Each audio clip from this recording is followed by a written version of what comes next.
우리 주님의 은혜 또 우리 가운데 풍성하게 임할 줄 믿습니다.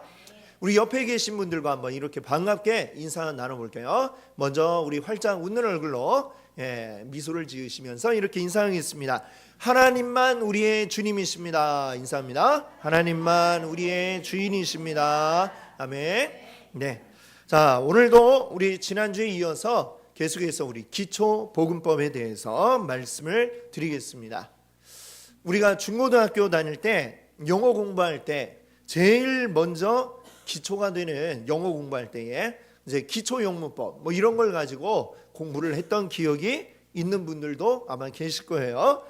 자, 영어 공부할 때는 먼저 기초 영문법 이렇게 하듯이 우리도 이 복음에 대해서 우리가 깨달아야 되는데 그것을 또 이제 알아야 되는데 그래서 오늘 이 시간 계속해서 기초 복음법 이것을 같이 우리가 살펴보고 있습니다. 예수님이 우리에게 복음을 전해라 명령을 하셨잖아요. 명령은 뭐예요? 우리가 해도 되고 안 해도 되고 선택할 수 있는 게 아니고 이거는 그냥 꼭 반드시 해야 되는 필수적으로 해야 되는 주님의 명령 복음을 전해라 라고 말씀을 하셨습니다. 꼭 해야 될 일이라는 거죠. 그러면 내가 다른 사람에게 복음을 전하려면 내가 누군가에게 뭘 가르쳐 주려면 어때요? 내가 알아야 뭘 가르치죠. 그렇죠? 뭘 알아야 전할 수 있겠죠. 복음에 대해서 내가 알아야 전해줄 수가 있는 것입니다. 근데 사실 이 복음이라는 거 우리가 교회 오면 아주 많이 듣는 단어 가운데 하나예요. 늘 복음 이렇게 이야기를 하죠. 굉장히 친숙해서 잘 아는 것처럼 생각이 되는데 이거 한번 설명해봐라 이러면 그러니까 거시기 이렇게 될 수밖에 없다라고 하는 것이죠. 왜? 이게 뭔가 머릿속에 이렇게 딱 일목요연하게 정리가 되어 있지 않기 때문에 그렇습니다. 내가 복음에 대해서 잘 알고 경험했다 할지라도 이게 정리가 되어 있지 않으면 누구에게 전해주기가 굉장히 어렵습니다. 그래서 내가 아는 거하고 아는 것을 또 가르치는 거하고는 굉장히 많은 차이가 있어요. 누군가에게 알려주려면 이걸 잘 다시 알려주는 법을 우리가 알지 않으면 안 됩니다. 그래서 이 아는 것도 잘 정리가 돼 있어야 전할 수 있기 때문에 오늘 이렇게 우리가 기초 복음법을 함께 살펴보고 있는 것입니다. 이 시간을 통해서 여러분이 알고 계신 복음을 잘 정리하시고 그다음에 이것을 또 잘 전할 수 있는 여러분 되시기를 바랍니다. 아멘. 자, 우리 복음의 내용에 대해서 우리가 네 가지로 먼저 정리를 했었습니다. 제일 첫 번째 뭐냐? 하나님이 온 세상과 나의 주인이시다. 이 말씀을 나누었습니다. 그 다음에 두 번째, 우리 지난주에 살펴보았던 것들은 무엇이냐? 인간의 모든 문제는 하나님을 몰아내고 대신 자기가 주인의 자리에 앉은 데서 비롯되었다라고 하는 것이죠. 자, 이것을 다른 말로 줄여서 딱 한 단어로 바꿔보면 이게 뭐냐? 죄. 그렇죠. 우리의 죄에 대한 이야기를 지난번에 우리 같이 나눴습니다. 자, 오늘 함께 나눌 세 번째 복음의 내용 네 가지 가운데 세 번째는 무엇이냐? 자, 한번 같이 따라해 주세요. 죄의 문제를 해결하기 위해 하나님은 인간이 되어 오셔서 인간을 대신해 죽으셨습니다. 네, 죄의 문제를 해결하기 위해 하나님은 인간이 되어 오셔서 우리를 대신해 죽으셨다. 이것이 바로 오늘 함께 나누고자 하는 세 번째 내용이 되겠습니다.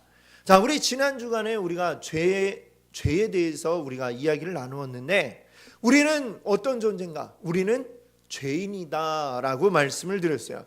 죄인. 어떤 사람을 죄인이라고 그러죠?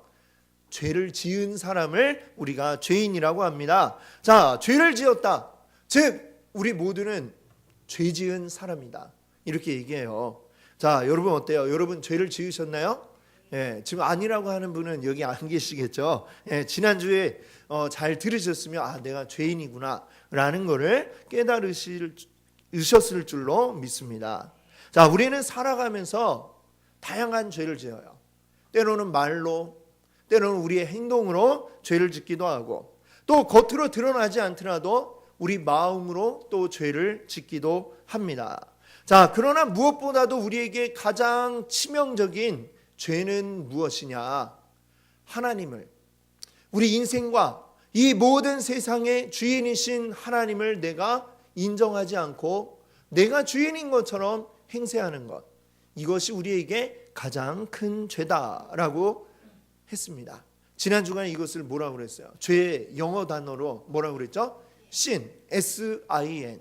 가운데 I, 내가 있는 것, 즉 내가 모든 것의 중심이 되는 것, 이게 바로 우리에게 가장 큰 죄라고 여러분께 말씀을 드렸습니다. 나의 주인이신, 또 이 세상의 주인이신 하나님을 거부하는 것, 인정하지 않는 것, 내가 내 인생의, 내 삶의 주인인 것처럼 살아가는 것, 이것이 바로 죄인 것입니다.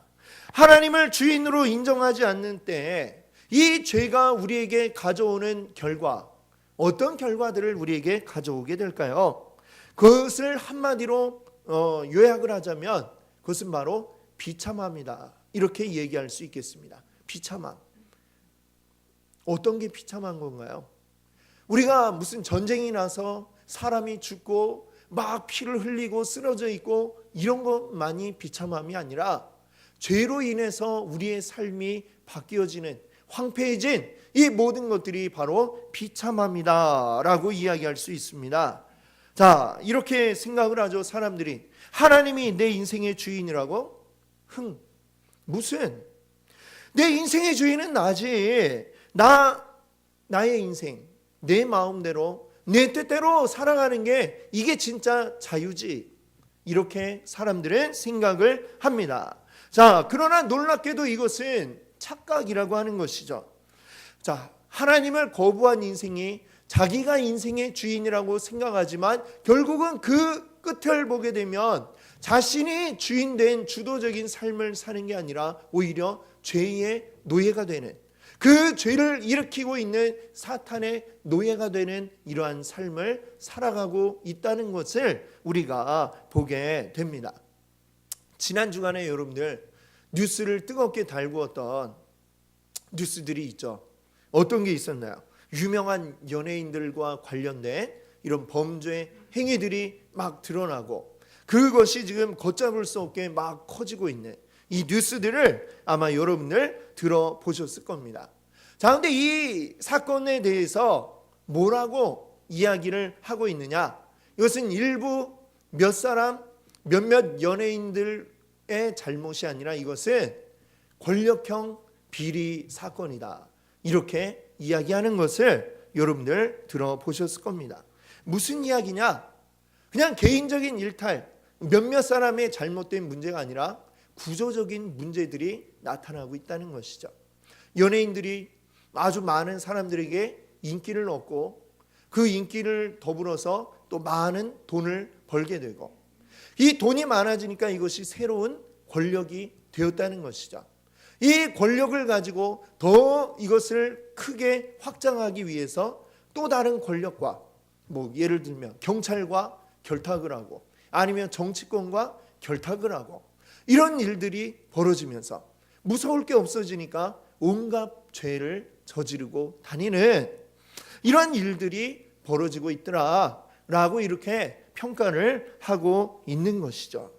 여러분들 지금 뭐 그 뉴스뿐만이 아니라 여러 가지 많은 뉴스들이 들리는데 그 모든 뉴스들의 근본은 뭐냐?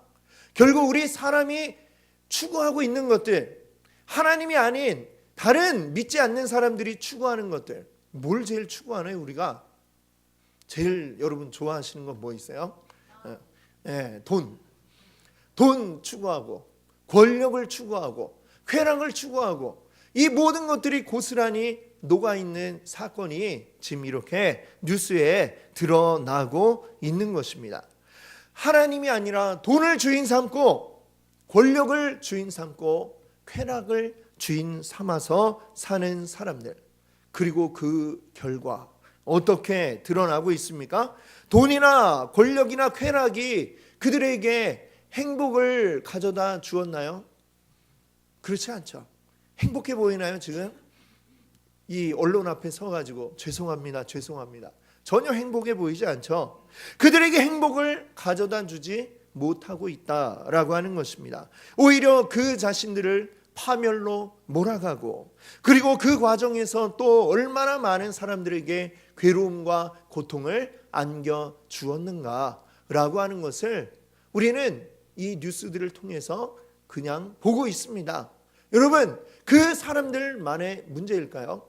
그들이 가졌던 것, 돈, 권력, 쾌락, 어쩌면 그 사람들은 그것들의 정점에 서 있는 사람들이죠. 나이는 어리지만 많은 돈을 가졌고, 그것으로 많은 또 권력을 주게 되었고, 그것을 가지고 많은 쾌락을 샀습니다. 하지만 다른 사람들은, 보통 사람들은 또 어때요? 그것을 향하여, 그것을 추구하여 살아가고 있는 것입니다. 우리도 저렇게 많은 돈을 가졌으면 그 돈을 벌기 위해서 살아가고, 더 많은 권력을 얻기 위해서 살아가고, 더 많은 쾌락을 얻기 위해 살아가고, 결국 그 모든 것의 정점이 어떻게 되어 있느냐? 한순간의 몰락함으로 이어지게 된다라는 사실을 보여주고 있는 사건이 오늘 우리들 가운데, 이 세상 가운데 벌어지고 있다라고 하는 것이죠. 그 비참함, 말로 표현할 수 없는 비참함이 이 인생들 가운데 펼쳐지고 있다는 것입니다.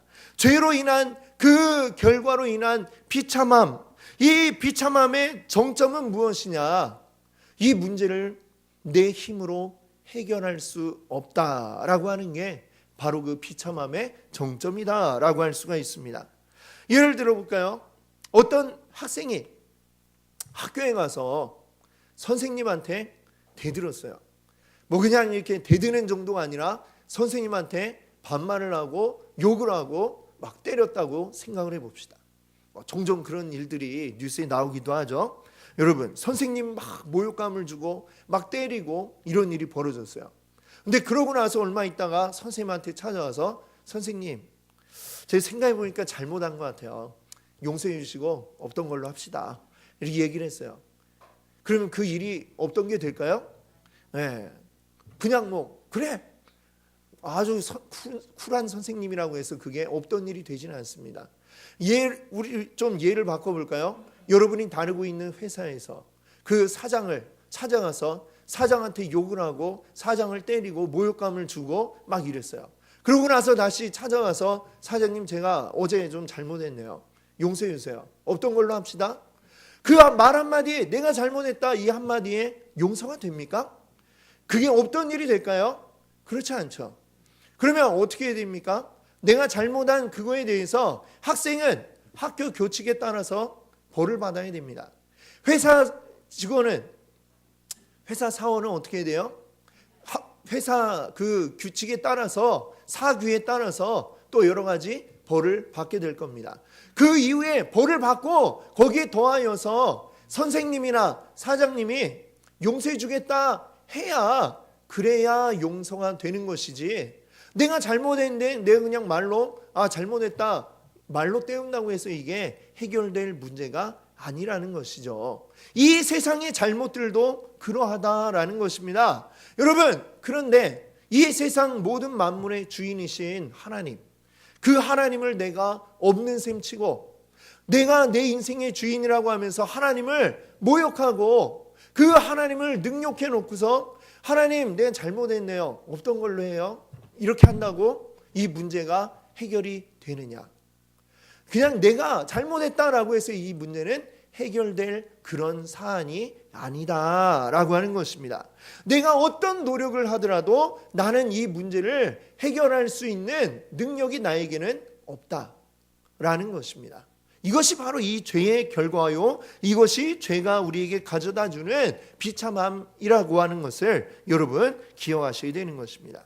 여러분, 자, 그러면 생각해 봅시다. 이 죄를 우리가 지었어요. 사람이 죄를 지어요. 그리고 그 죄에 대해서 어떻게 해야 된다고요? 뭐가 있어요?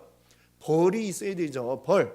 우리 이 세상에도 모든 죄를 지으면 죄에 대한 벌을 받게 됩니다. 그러면 그 죄를 짓고 그 죄에 대해서 값을 치르는 것, 이거를 뭐라고 우리는 이야기하냐면 공의라고 이렇게 이야기를 합니다. 이 공의라고 하는 것은 하나님의 아주 중요한 속성 가운데 하나이죠. 하나님은 모든 인생이 죄를 지을 때 그 죄에 대해서 다른 어떤 조건을 따지지 않고 죄에 대해서 정확히 죄 지은 만큼의 값을 치르도록 하시는 분이 우리 하나님이시다라는 사실을 여러분 기억하셔야 되겠습니다. 이 사람이 잘생겼나 못생겼나, 아니면 돈이 많나 돈이 없나, 아니면 지위가 높은가 낮은가, 이런 것을 따지지 않고 오직 너 이 죄를 지었으면 이 죄에 대해서 너는 이만큼의 벌을 받아야 된다. 이게 하나님이라고 하는 것이죠. 하나님의 속성입니다. 그래서 하나님은 우리 인생의 죄에 대해서 분명하게 차별 없이 똑같은 그 값을 치르게 하시는 거죠. 성경은 근데 뭐라고 이야기하고 있느냐? 로마서 6장 23절을 보면요, 죄의 값은 사망이라, 이 말씀을 하고 있습니다. 모든 죄에 대해서 하나님이 벌을 주시게 되는데 그 죄에 대한 값이 무엇이냐? 죄를 지었으면 죽어라, 이게 하나님의 법이다라고 하는 것이죠. 사실 우리 죽음이라고 하는 거는 우리가 하나님 믿는 사람이든지 안 믿는 사람이든지 그 어느 누구도 피할 수 없는 게 죽음입니다. 그렇죠? 이 세상에 죽지 않고 영원히 살 수 있는 사람은 아무도 없습니다. 누구나 다 죽게 되어 있죠. 자, 얼마나 살다 가는지, 오래 살다 가는지 짧게 살다 가는지 이것은 다릅니다만 어쨌거나 그 마지막이 죽음이라고 하는 것은 모든 인간에게 동일합니다. 자, 그런데 이 죽음이 사람들은 끝이라고 생각하는데 하나님은 말씀하시는 거죠. 우리 육신이 죽는 거, 이것이 끝이 아니다라고 합니다. 히브리서 9장 27절 말씀을 보시면 한번 같이 읽어볼까요? 같이 읽겠습니다. 한번 죽는 것은 사람에게 정해진 것이요 그 후에는 심판이 있으리니. 아멘. 한번 죽는 건 모든 사람이 다 동일하고 그거는 정해진 거다 얘기를 합니다. 근데 그것은 어떤 죽음이냐? 우리 육신의 죽음이다라고 이렇게 얘기를 하죠. 사람이 육신만 있느냐? 육신이 아니라 우리 사람에게는 영이 있습니다. 영. 자, 그럼 그 영은 어떻게 되느냐? 우리 죽음 이후에 모든 사람의 영은 하나님 앞에 가서 심판을 받게 된다라고 말씀하고 있는 것이죠. 자, 그 심판을 받을 때에 비로소 이 죄에 대한 심판이 이루어지게 되는 것입니다. 죄의 문제를 해결하지 못한 자들은 어떻게 되느냐? 그 영이 죽게 된다라고 하는 것이죠. 그것이 바로 뭐냐? 죄 지은 인생에게 하나님이 주시는 벌이라고 하는 것입니다. 자, 그런데 이렇게 모든 인생을 심판하여서 죽음으로 내몰기에는 하나님에게 있는 또 다른 속성이 있는데 그것이 그냥 그거를 내버려 두지 못하는 거죠. 그거는 뭐냐? 하나님의 사랑입니다. 하나님의 사랑. 이 사랑이 얼마나 큰지 이 사람들이 그냥 다 영원히 죽음으로 내몰리는 것을 내버려 둘 수가 없는 거예요. 요한일서 4장 16절이 이렇게 말씀하는데 여기도 한번 같이 읽어볼게요. 하나님이 우리를 사랑하시는 사랑을 하나님은 사랑이시라. 사랑 안에 거하는 자는 하나님 안에 거하고 그의 안에 거하시느니라. 아멘. 이 말씀 한 절 안에 사랑이 꽤 많이 나오죠. 하나님은 사랑이시다. 사랑이시다. 사랑하고 계시다. 사랑하신다. 계속해서 말씀하고 있습니다. 하나님이 이 세상을 만드시고 그 가운데 사람을 지으실 때 우리 사람을 아주 특별하게 지으셨죠. 그 특별함은 뭘까요? 성경의 창세기에는 하나님의 형상을 따라 사람을 만드셨다라고 했어요. 하나님의 형상을 따라 만들어진 이 사람은 무엇을 할 수 있느냐?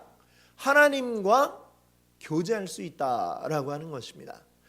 요즘 우리가 자주 사용하는 그 단어로 바꿔보자면 하나님과 소통할 수 있는 존재다라는 것이죠. 우리 사람은 하나님과 소통을 할 수가 있어요. 이야기를 할 수 있고 대화를 나눌 수 있고 그렇게 해서 교제를 나누고 깊이 있는 사귐을 가질 수 있다라고 하는 것입니다. 그것을 위해서 사람을 지으셨다는 거예요.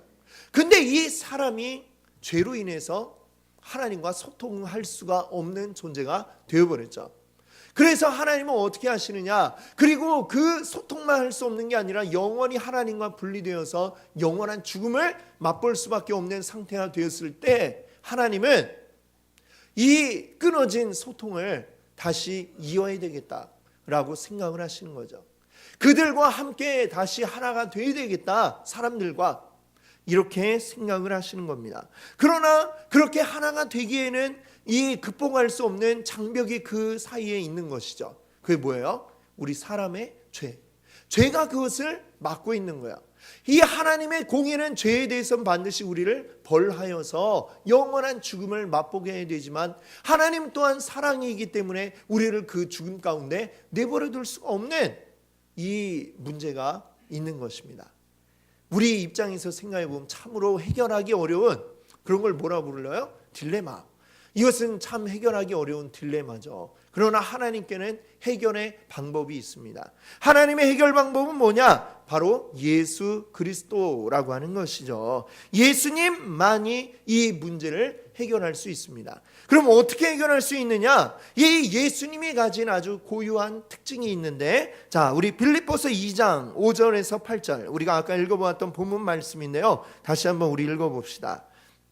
너희 안에 이 마음을 품으라. 곧 그리스도 예수의 마음이니, 그는 근본 하나님의 본체시나 하나님과 동등됨을 취할 것으로 여기지 아니하시고 오히려 자기를 비워 종의 형체를 가지사 사람들과 같이 되셨고, 사람의 모양으로 나타나사 자기를 낮추시고 죽기까지 복종하셨으니 곧 십자가에 죽으심이라. 아멘.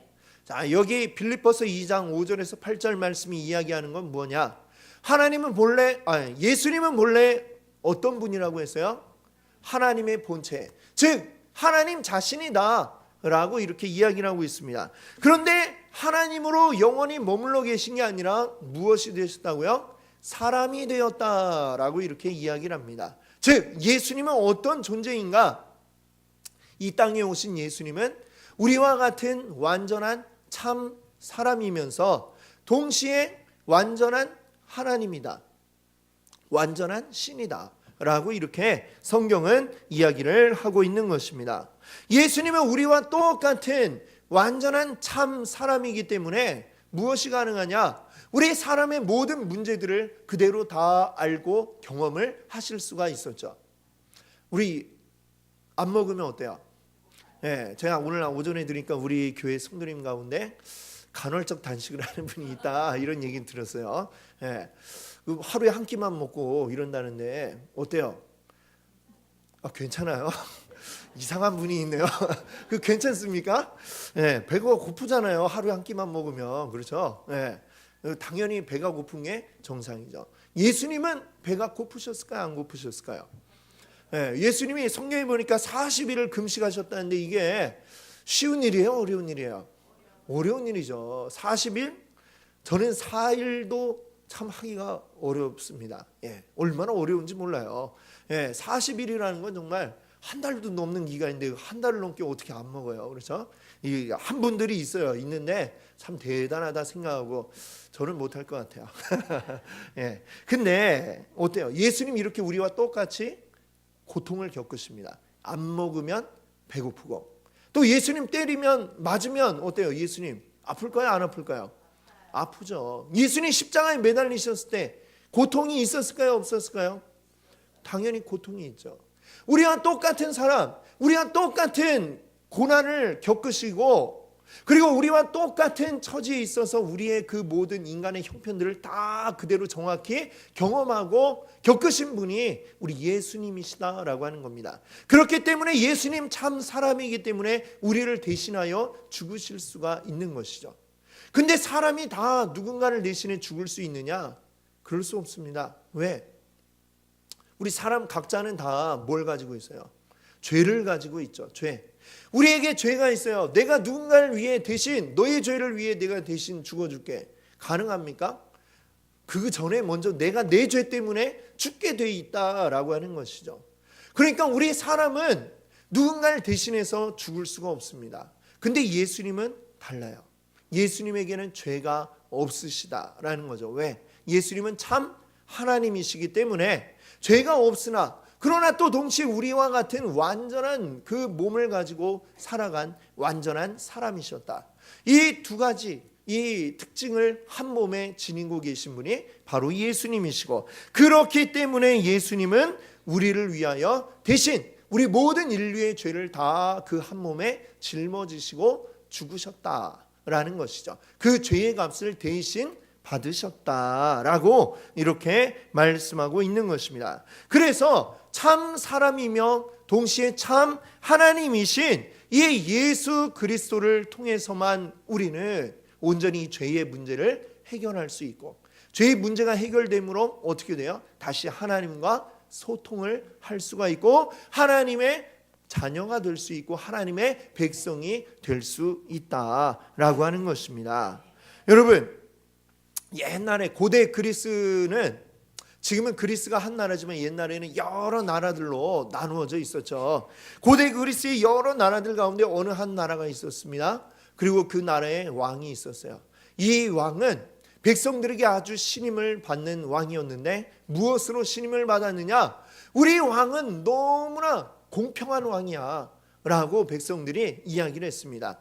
어떤 사람이든지 그 사람의 신분, 지위, 고하를 막론하고 동일한 법의 잣대를 들이대어서 그 법으로 이제 치리를 하는 그러한 왕이었습니다. 그것이 신뢰가 쌓여서 백성들은 우리 왕은 언제나 공정해, 우리 왕은 참 공의로워 라고 이렇게 인정을 하는 그런 왕이 있었습니다. 그런데 이 왕이 다스리는 나라에 도둑질이 막 기승을 부렸어요.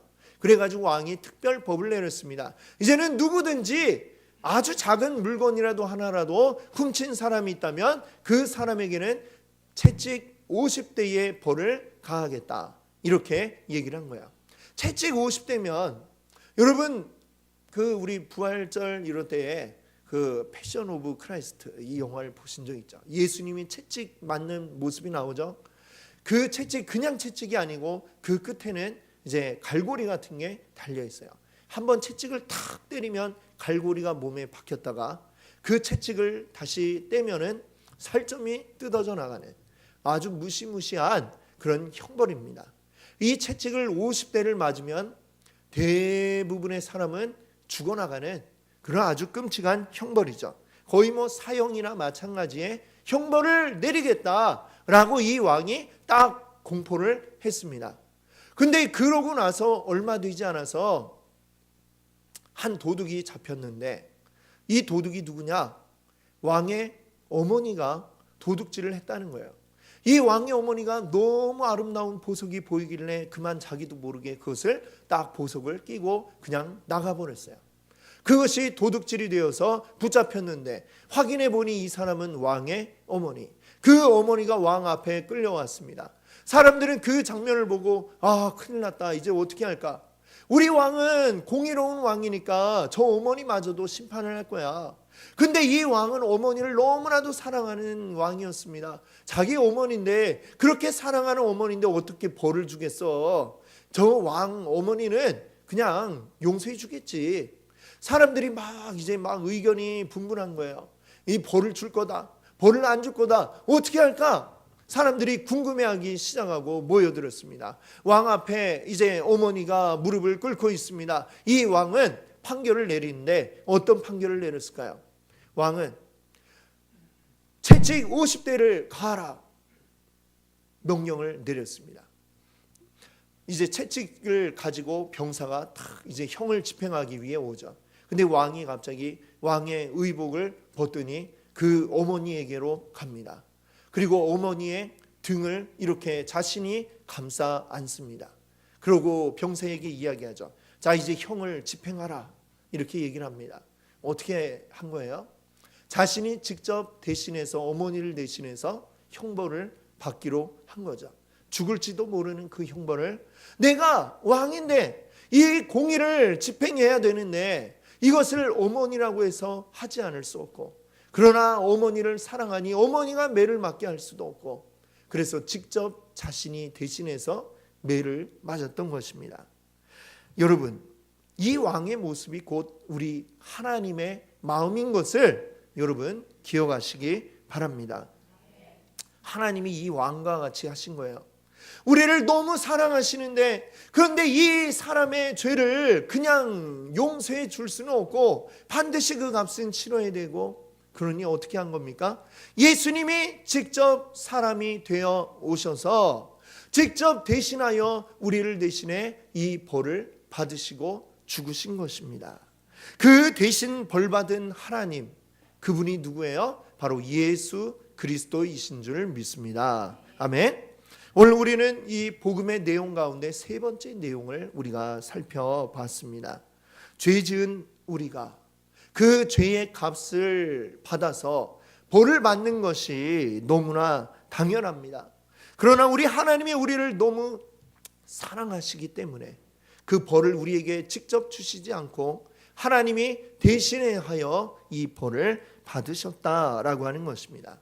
그 벌이 곧 십자가의 죽음인 것이죠. 예수님을 통해서 우리의 죄를 용서받고 하나님께로 나아갈 수 있는 길이 열려지게 된 것입니다. 하나님과 우리 사이에 가로막혀 있던 것들이 다 허물어지고 다시금 하나님과 소통을 할 수 있게 되었고, 하나님과 사귈 수 있게 되었고, 교제할 수 있게 되었다라고 성경은 말씀하고 있습니다. 그 모든 과정 속에 내가 할 수 있는 것은 단 하나도 없다라고 하는 게 성경이 우리에게 이야기하는 것이죠. 내가 뭘 잘해서 하나님의 자녀가 되었습니까? 내가 무엇이 뛰어나서 하나님의 백성이 되었습니까? 아무것도 그런 것은 없다는 것이죠. 내가 할 수 있는 게 아무것도 없지만 하나님이 우리에게 은혜를 주셔서, 이것을 은혜라고 성경은 이야기합니다. 내가 뭐 잘한 거 아무것도 없지만 하나님이 그 은혜로서 우리를 구원해 주시고 우리를 살리신 것을 여러분들 기억하시기 바랍니다. 그리고 그것을 믿으면 모든 이들이 구원에 이르른다 우리에게 말씀하고 있는 것이죠. 오늘 이 하나님의 은혜를 함께 기억하기 원합니다. 하나님이 우리를 살리셨구나. 내가 아무것도 한 거 없지만 하나님이 우리를 살리셨구나. 이것을 여러분 기억하시기 바랍니다. 그리고 오늘 그 은혜를 함께 찬양하시는 여러분들 되시기 바랍니다. 아멘.